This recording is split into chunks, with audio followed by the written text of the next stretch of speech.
ഉത്രാളിക്കാവ് പൂരത്തിന്റെ വരവറിയിച്ച് എങ്കക്കാട് ദേശപ്പാനിക്ക് ഷേണായി മില്ലിൽ തുടക്കമായി. ഉദയം മുതൽ അടുത്ത ഉദയം വരെ നീണ്ടുനിൽക്കുന്ന കടുകിടെ മാറാത്ത ആചാരങ്ങളും അനുഷ്ഠാനങ്ങളുമാണ് ഉത്രാളിക്കാവിൽ അമ്മയ്ക്ക് സമർപ്പിക്കുന്ന ദേശപ്പാനയുടെ പ്രത്യേകത. പന്തലിന് കാൽനാട്ടിക്കൊണ്ടാണ് ചടങ്ങുകൾക്ക് തുടക്കമായത്. മുഖ്യപാനക്കാരായ ശ്രീധരേട്ടന്റെയും തങ്കപ്പേട്ടന്റെയും നേതൃത്വത്തിലായിരുന്നു ചടങ്ങുകൾ. പാരമ്പര്യ രീതിയനുസരിച്ചുള്ള പൂജാവിധാനങ്ങൾക്ക് തങ്കപ്പേട്ടൻ മുഖ്യ കാർമ്മികത്വം വഹിച്ചു. നൂറ്റാണ്ടുകളായി നടന്നുവരുന്ന പാനയുടെ ഐതിഹ്യ കഥകളും അനുഷ്ഠാനം കൊണ്ട് തട്ടക നിവാസികൾക്കുണ്ടാകുന്ന ആത്മീയ നേട്ടങ്ങളെക്കുറിച്ചും ശ്രീധരേട്ടൻ വിശദീകരിച്ചു. പ്രൗഢഗംഭീരമായിരുന്നു ചടങ്ങുകൾ. കുഞ്ഞുട്ടി മൂത്താർക്ക് നടത്തുന്ന കലശത്തോടെ എങ്കിക്കാട് വിഭാഗം പൂരച്ചടങ്ങുകൾക്ക് തുടക്കം കുറിക്കുമെങ്കിലും ദേശപ്പാന നടത്തുന്നതോടെയാണ് പൂരപ്രവർത്തനങ്ങൾ അതിന്റെ പാരമ്യത്തിലെത്തുക. അന്നദാനമാണ് പാനയുടെ ഏറ്റവും വലിയ പ്രത്യേകത. രാവിലെ പ്രഭാത ഭക്ഷണം മുതൽ രാത്രി നടത്തുന്ന ആയിരങ്ങൾ പങ്കെടുക്കുന്ന ഭക്തി ഭോജനം വരെ എങ്കക്കാട് പാനയുടെ എടുത്തു പറയാവുന്ന സവിശേഷതകളിൽ ഒന്നാണ്. പൂര committee president TP Gireeshan, general secretary Manikandan, PG Raveendran തുടങ്ങി പൂരത്തിന്റെ പ്രധാന ഭാരവാഹികൾ പാനയ്ക്ക് നേതൃത്വം നൽകി. കുങ്കുമത്ത് രവിയും കുടുംബവുമാണ് ഇത്തവണ പാന സമർപ്പണം നടത്തുന്നത്. ഭദ്രകാളി ക്ഷേത്രങ്ങളിൽ ദേവീപ്രീതിക്ക് വേണ്ടിയിട്ട് വർഷത്തിലൊരിക്കൽ കൊയ്ത്തുത്സവം എന്ന പേരിൽ ഒഴിവുള്ള ആ കർഷകരുടെ സന്തോഷത്തിന് വേണ്ടി നടത്താണ് ദേശപ്പാന. പണ്ട് അത് ഓരോ വീട്ടുകളിലും നടത്തിയായിരുന്നു.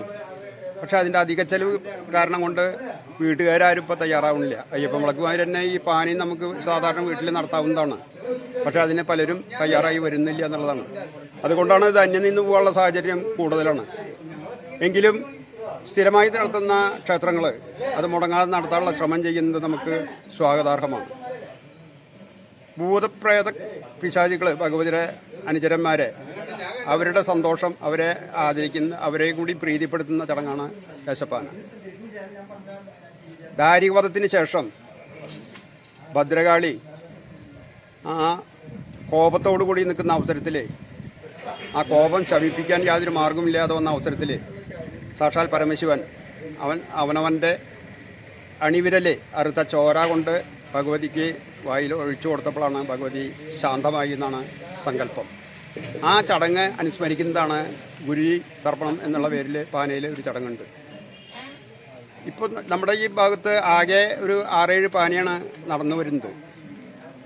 ആദ്യത്തെ പാന സാധാരണ ഞങ്ങൾ കരിമത്രയാണ് ചെയ്യാറ്. കരിമത്ര പണ്ട് വിദ്വാൻ ഇളയത് ഉള്ള കാലം തൊട്ട് അവിടെ മുടങ്ങാതെ നടന്നു വരുന്നൊരു ചടങ്ങാണ് അവിടുത്തെ ദേശപ്പാന. സാധാരണ തിരുവാതിരയ്ക്ക് രാത്രി തിരുവാതിര കിട്ടുന്ന പാകത്തിന് അവിടെ ആ പാന നടത്തുകയാണ് പതിവ്. ഇപ്പോഴും അത് മുടങ്ങാതെ നടക്കുന്നുണ്ടെന്നുള്ളത് നമുക്ക് അഭിമാനമാണ്. അങ്ങനെ 4 മച്ചാട് തിരുവാണിക്കാവ്, കുറുമക്കാവ്, കുമരനെല്ലൂർ രുദ്രമഹാകാളിക്കാവിലേക്ക്, എങ്കക്കാട് രുദ്രമഹാകാളിക്കാവിലേക്ക്, മുള്ളൂർക്കര തിരുവാണിക്കാവ്, അങ്ങനെ ചില ക്ഷേത്രങ്ങളിൽ മാത്രമാണ് ഇപ്പോൾ ഈ പാന നടക്കുന്നത്.